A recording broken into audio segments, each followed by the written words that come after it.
All right, good evening, everybody. I'm glad to see so many people come out here tonight. I would like to start by introducing our committee. I'm Donnie Savage, and I've been the lead for the ad hoc committee for the school board election plan options. John Crossley, and I'm from Region 3. John Crossley from Region 1 is over here to my left, and he is also a member of this committee. And then Barbara Hartford, who's on the phone, represents Region 2 on this committee. So thank you to both of them for joining me on this committee on this long journey. I also wanted to thank Mr. Zablowski for all the help that he has given us from administration to this point, and to Dr. Fadley for helping us tonight and moving forward. The goal of tonight's meeting is really to educate or reacquaint the community and the board on the research, the actions, and the status of the committee to date, and the recommendations that we've made. We'd also, another goal, is to really try to have a meaningful dialogue with the community, discussing concerns and support for these recommendations. And then finally, we want to reaffirm the committee's commitment to the recommendations by the end of the meeting, at which point we would be then agreeing to take it forward to the board at the next board meeting. So I think you can project the presentation, please, Mr. Zablowski.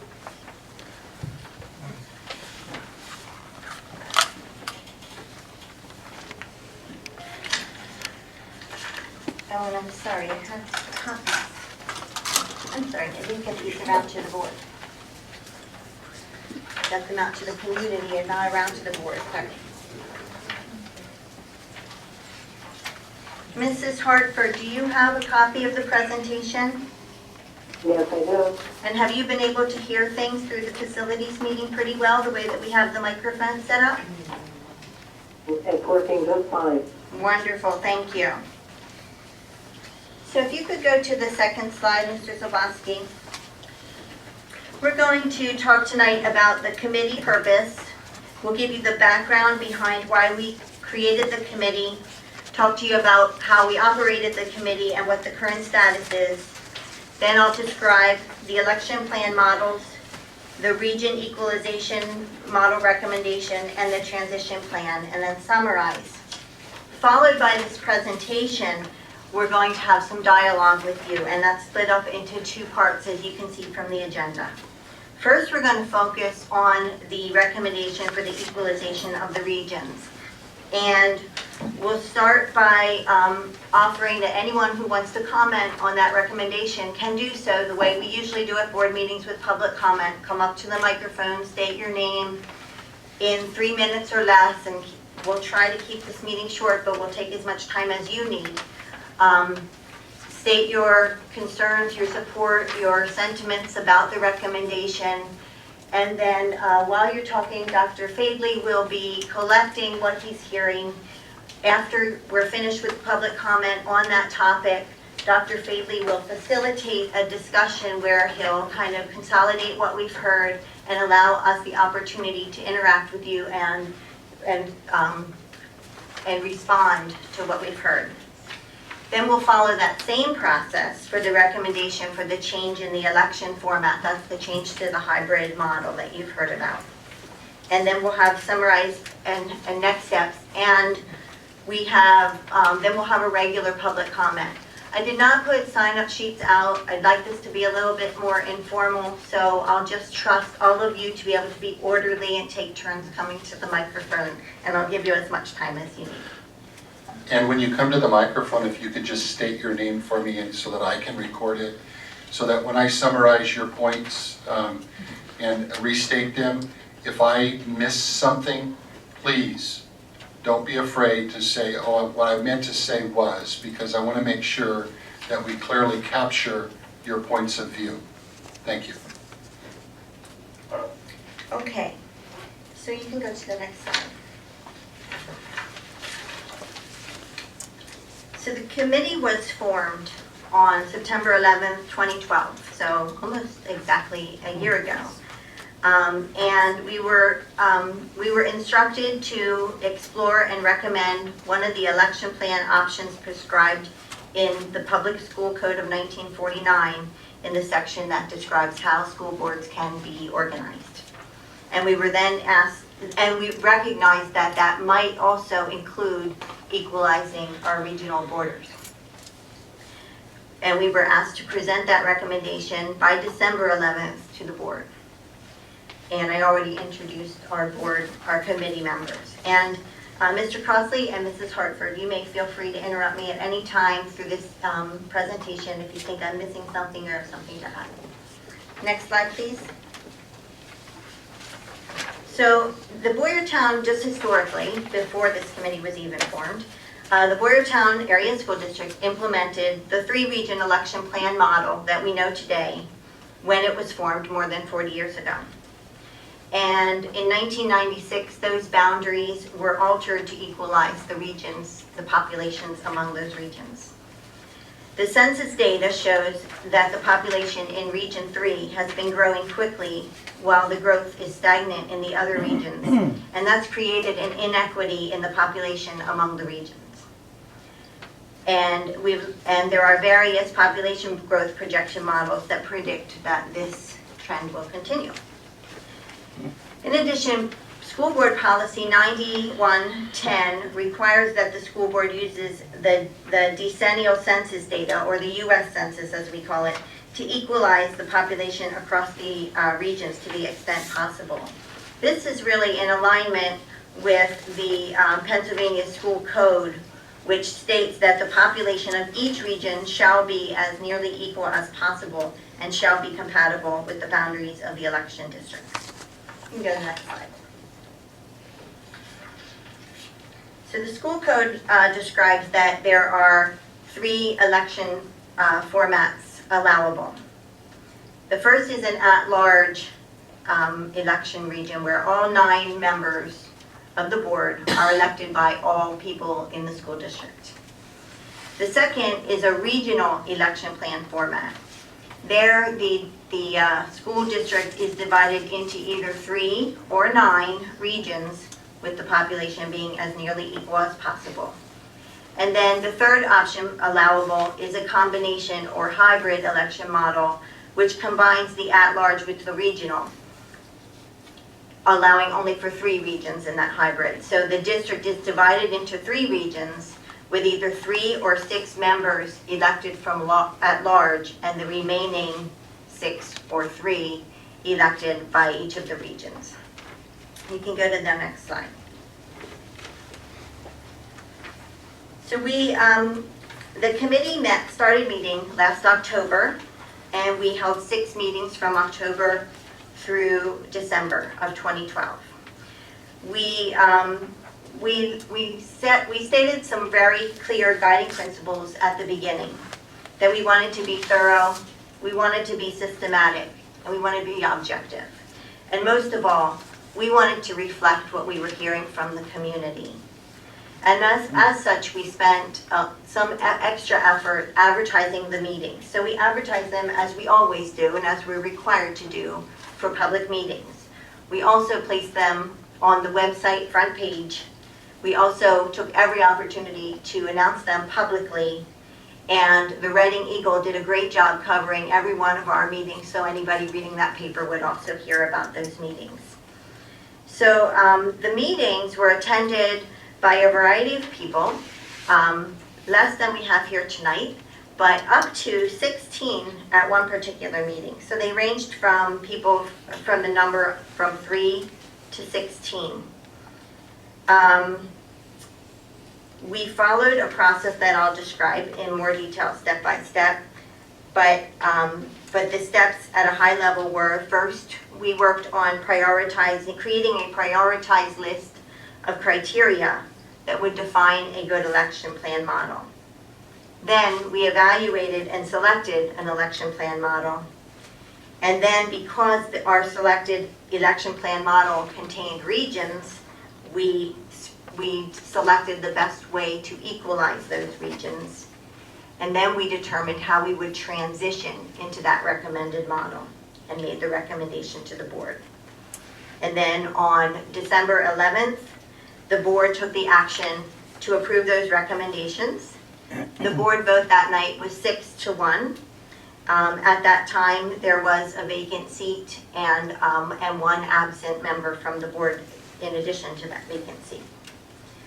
Then, according to the law, we took that to the Berks County Court of Common Pleas, where we submitted our petition, and we were granted a date for a hearing of February 7th. We also, at that time, learned that there were a group of 2 people that were called interveners in the legalese who objected to making any change. And so we did have to spend a little bit of extra of our legal fees to address those interveners and prepare for that in the hearing. The court ruling came 1 week later, and the petition was denied without prejudice in consideration of the short lead time for the present election cycle. So the judge felt that we couldn't get this in place in time to transition to it for the 2013 election, being that it was now February and the primaries were May. So what he stated in his letter was that without prejudice meant that we could come back with a similar case in the future with a proposition to implement or transition into the model starting in 2015, which is where we were heading right now.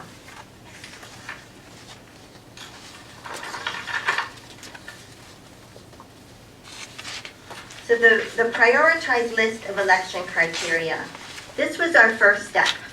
And the reason we did this was to help the community and ourselves think about the different election plan models objectively. So we said, let's not jump to a conclusion. Let's think about what's important to us. And we developed this list. The list that you see before you is a list of every idea proposed by the members of the public that were there. This was actually meeting number 2, where we had 16 people present, is where we finalized this list.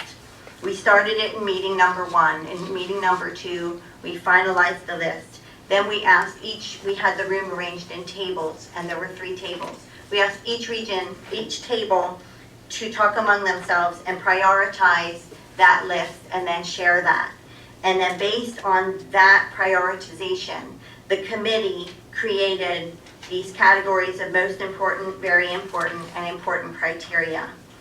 The committee felt that the 2 that are listed as most important encourages community unity and voters feel that they are being represented equally, really encompass some of the ones below that. So in combination with what we heard from the community and our feeling there, we made those be the most important. So we posted them at future meetings as we were evaluating. You can go to the next slide.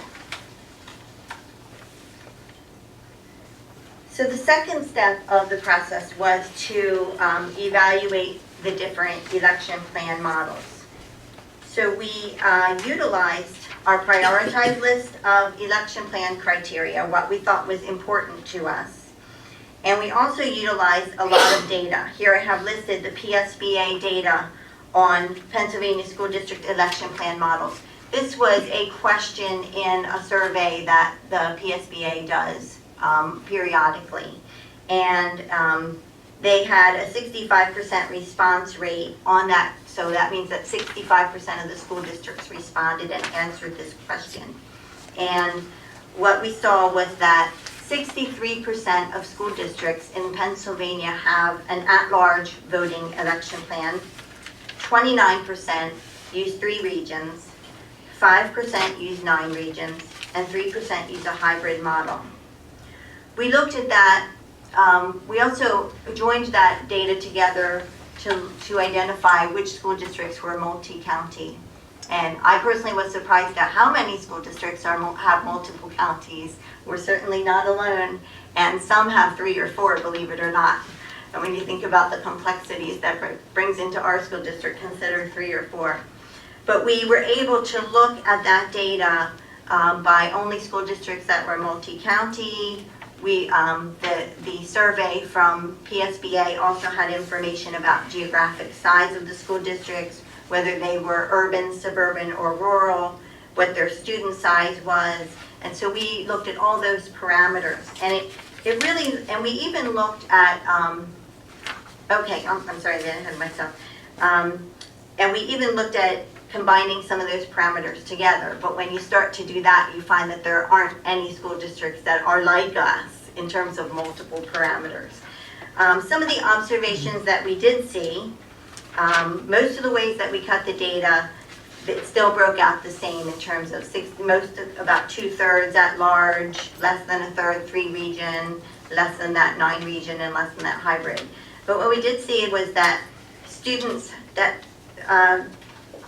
9 region voting models were more prevalent among multi-county school districts.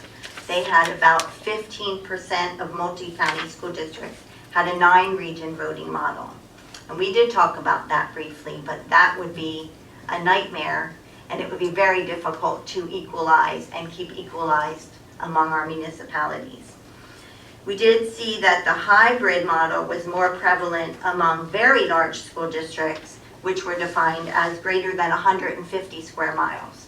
And by comparison, our school district is 100 square miles.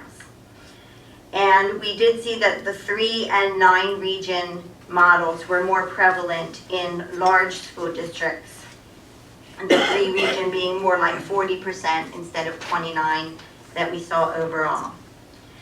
We also sought feedback from some other school districts.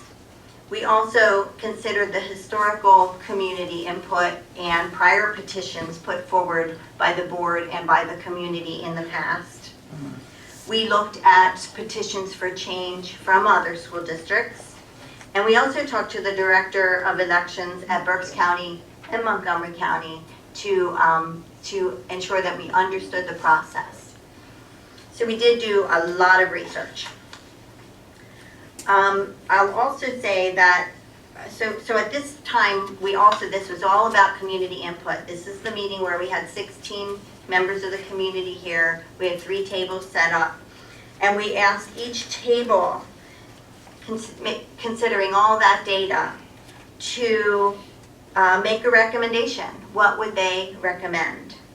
And I would tell you that most of the coming in positions, or people who walked in the door, came here wanting us to change to an at-large election plan. And most of those people, or at least half of those people, were from Region 1. Which is? The only voiced opinion to an at-large among these 16 people were two people, one from Region 2 and one from Region 3.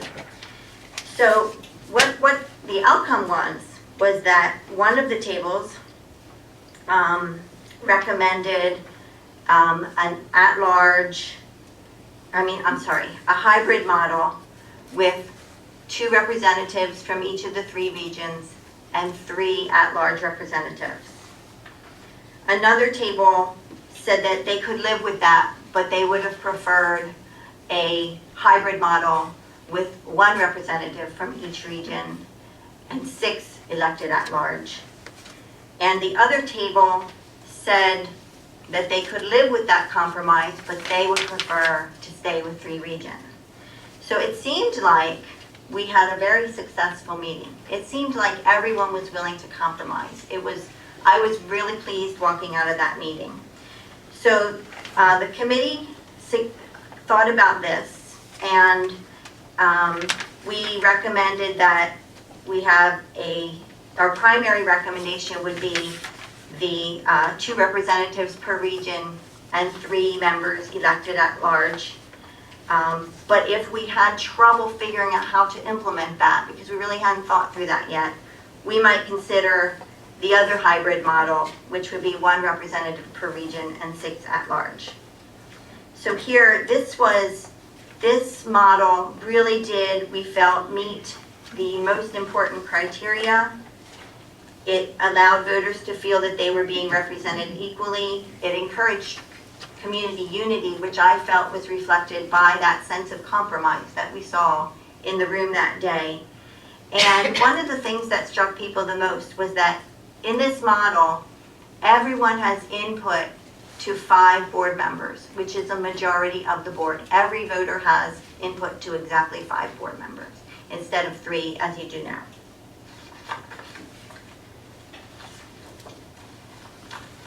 Thank you. So given that we were there, we were going with a hybrid. At that point, we knew we still had regions, so we knew we needed to discuss equalization of the regions. So we had a lot of data. We used the 2000 U.S. Census data applied to the 3-region model to see how things were distributed among the regions in 2000. We used the 2010 U.S. Census data in the same way. We looked at the Pennsylvania Economy League study that was done for our school district that did some study population projections and applied that to our current and proposed regions to see how that might play out in the future. We considered the geography and the region characteristics. So for example, is it suburban? Is it a rural area? Is it a town area? And of course we considered our prioritized list of election plan criteria. And we also considered the school code, which says that we must equalize, as I mentioned before.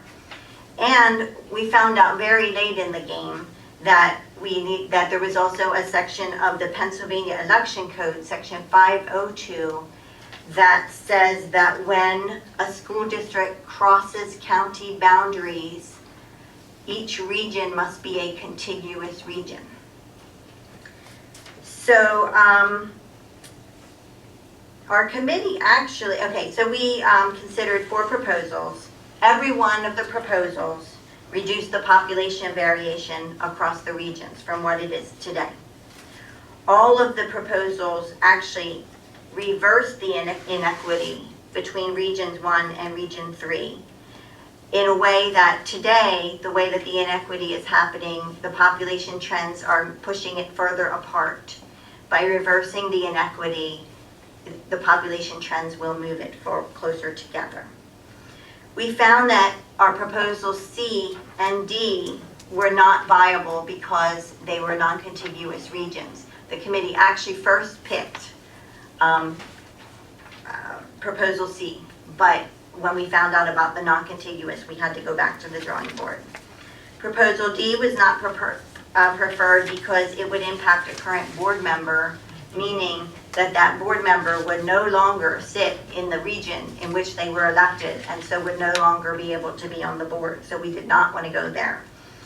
And region B was not preferred because it split the borough of Boyertown into 2 regions. So proposal A was recommended, and I'll show you a little bit more about what these proposals look like. So we'll start by looking at the population, the current population, or the 2000 population across the regions. You see that the range, region 1 in 2000 held 33% of the population, and region 2 held 34.64% of the population, and region 3 31.65. So back then the range was very close. Our target would be 33.3, or 1/3 of the population in each region. I see a hand up. I'm not really taking questions right now. But... No, it's not a question. Okay, go ahead. We can't see. Oh. These if you would have lessened the margin, top and bottom, it would have enlarged the print. That you can't see from back here. I mean, I didn't bring a tape recorder. Okay, You're welcome to move up if that would help you. I'd like to share this with my neighbors. This is a waste of taxpayers' money. Oh, this is on the website. The presentation from December is on the website, and this will be posted on the website too, but the presentation from December is almost exactly like this one. I'm going to go on now. So you can see that the range of numbers was from, the highest was 34.64 and the lowest was 31.65. So it's a pretty close equalization, and it was as close as it could be at that point in time. By 2010, according to the census numbers, that whole equalization, or the distribution of people, had swapped, and the distribution variance had gotten much larger. So now Region 1 only held 30.6% of the population. Region 2 was right on, right where it should be, and Region 3 held 36% of the population. So you can see that it was that the population distribution swapped, and it was moving in the wrong direction, and the range was much bigger than it was before. So the growth, part of that reason is when we looked at the census data, in Region 1, over the past decade from 2000 to 2010, Region 1's population had grown 3.3%. Region 2's population had grown 7.9%. And Region 3's population had grown 31.8%. And most of that was due to New Hanover's growth alone of 48%. So when we looked at our projections through the Pennsylvania Economy League, and also making linear projections, which I would admit aren't valid because things have slowed with the economy, but we saw that these trends would continue, and by 2020, the range might be that Region 1 was down to 28%, and Region 3 could be as high as 40%. So we really felt that the time is now. We have an opportunity to make it better now, which is what we're asked to do per the law, and by 2020, it would be way out of whack. So next slide. So one of the things that we also used was this map, which is also on the wall over there for your inspection. And you'll notice that that map is exactly like the gray areas map that's always on the wall at the back of the room. And what we did was we put a translucent covering over that and drew the election district boundaries on that, so that we could consider all the election districts, their populations, and how we could move things around. I did say that we had 4 proposals. That was really all that we could come up with, and we asked the public to see if anyone else could come up with them. But given that map, it became very clear that there were really a limited number of viable options, and even of the 4 that we had, the 2 created a non-contiguous region, so there actually were only 2 viable options. And the way, when you're looking at that map, which if you come up later, it's probably easier to see, Region 1 is represented by the pink dots, which have 1s on them. Region 2 is represented by the yellow dots, which have a 2 on them. And Region 3 is represented by the green dots, which have a 3 on them. The one on the screen is our current regions. The one on the wall is what we're proposing. So, Mr. Zableski, you can go to Proposal A. So all of the proposals actually moved Douglas Montgomery County voting precinct 1 out of Region 3.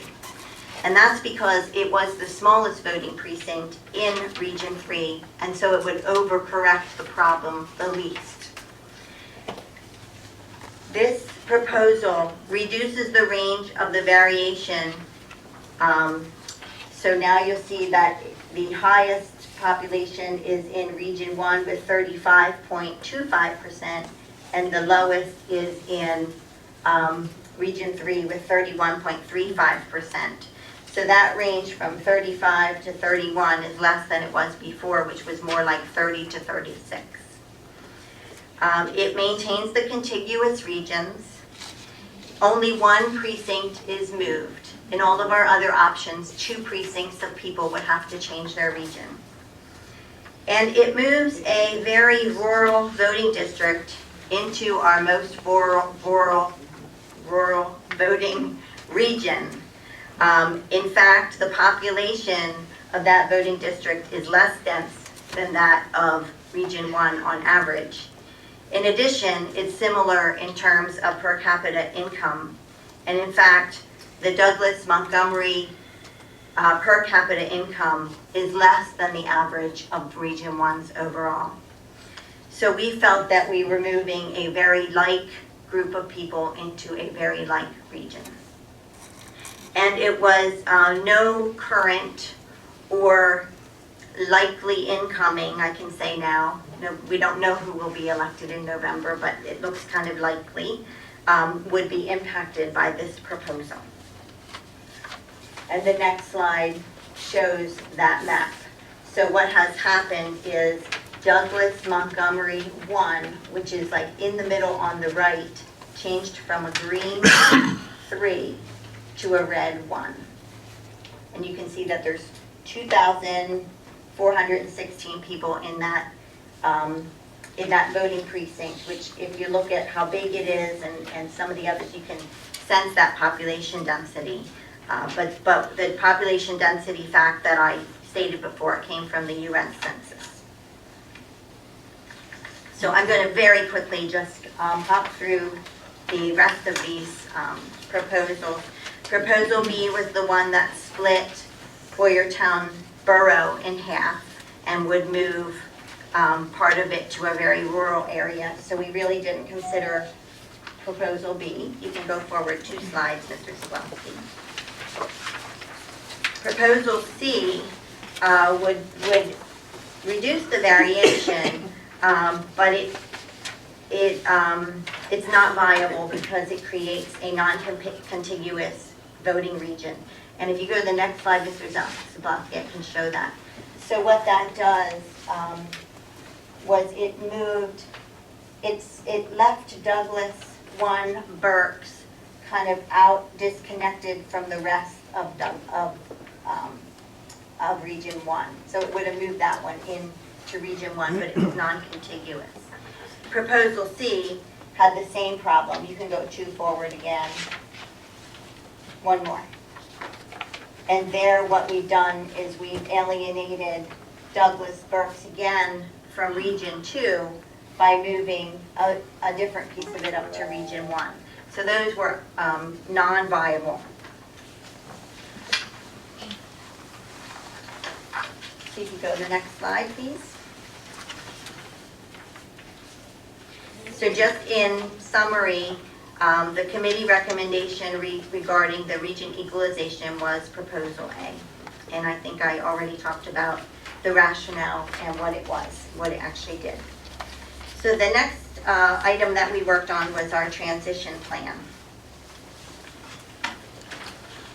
So our considerations in our step 4, or determining our transition plan, was to consider the law, which tells us that we need to have an allowable election plan. It describes the allowable election plans. It talks about how we must have our school board directors' elections staggered so that 5 are elected 1 year, 4 another year. We also consider what the voter experience would be, as well as the candidate experience and any disruption to the board. And we considered 2 proposals for transition. And you can go to the next slide. What this slide shows is the way our board is made up right now and how we chose to represent it so that we could then represent our proposals. So the way that we have things right now is that we have 3 representatives from each region. So the regions go across. So for example, if you look across Region 1, there's 1 labeled R1A, R1B, R1C. So R1 means it's a Region 1 rep, and A, B, and C just means there's 3 of them. So we created these labels so that we could help to describe what we were proposing. And the way that the elections are staggered are that every other year, each region votes for either 1 or 2 of the representatives from their region. And overall, every other year, either 5 board members or 4 board members are up for re-election. So you can go to the next one. So what we're proposing is that each election cycle, over the next 2 election cycles, every time there would have been 2 regional reps up for election, one of those seats becomes an at-large seat. So over 2 election cycles, that gets us right where we need to be with the transition plan. So in 2015, what that would look like is each voter gets to select a member from their own region, and then they also get to vote on 2 at-large members. And then in 2017, each voter gets to vote on the person in their own region plus 1 at-large member. So what this does is it staggers the regional, it maintains the staggering of the 5-4 that we always had. It also maintains the staggering of each region's representative, so 1 year, 1 the next election cycle. And it also staggers the election of those 3 at large. So everything is staggered nicely. The other, you can go to the next slide, just to show you some of the other things we considered trying to get it into, and I didn't alter these to change to the 2015, 2017, I just left them the way we presented them in December. But it proposed to get the 3 at-large seats in place as soon as possible. But what that would have meant was that some people's seats would have turned into at-large seats and would have required special elections. It might have required some 2-year seats. And so that was very disruptive, and we really didn't want to do that. And then the next slide shows our backup plan if we thought, remember I said that our first recommendation for the election plan model was for 2 regional reps per region and 3 at large. But if we couldn't find a way to implement that, we would look at 1 regional rep per region and 6 at large. So we didn't really need to go here at all because we were satisfied that we could implement and transition into this model with the 2 reps per region plus 3 at large. So in summary, our recommendation to the board was that we go to a hybrid election plan model with 3 members elected at large and 2 members elected within each region. That we go with the Equalization Proposal A, which moves Douglas Township in Montgomery County, voting precinct 1, from Region 3 to Region 1, and that the transition plan would happen over the next 2 election cycles of 2015 and 2017, with 2 board members elected at large to replace one of the regional seats from both Region 2 and Region 3, and 1 board member elected at large to replace one of the regional seats from Region 1. And the next slide just shows again the region equalization for Proposal A. And the math, I don't think I really need to go through them again. And then, and that's really the end of my presentation. And I would ask Mr. Crossley or Mrs. Hartford if they would like to add anything that I might have missed along the way. I think your presentation is correct, and I may have some discussion later on comments. Okay, that's fine. Mrs. Hartford, any comments at this time?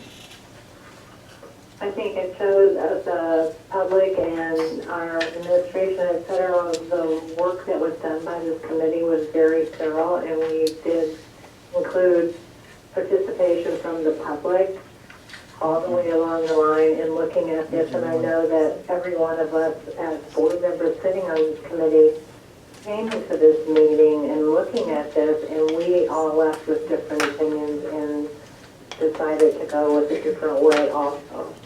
Yeah, that's a good point. I think we all commented among the public and among the committee members that we all came in with something in our mind and came out with a different, this compromise, which wasn't what we came in with.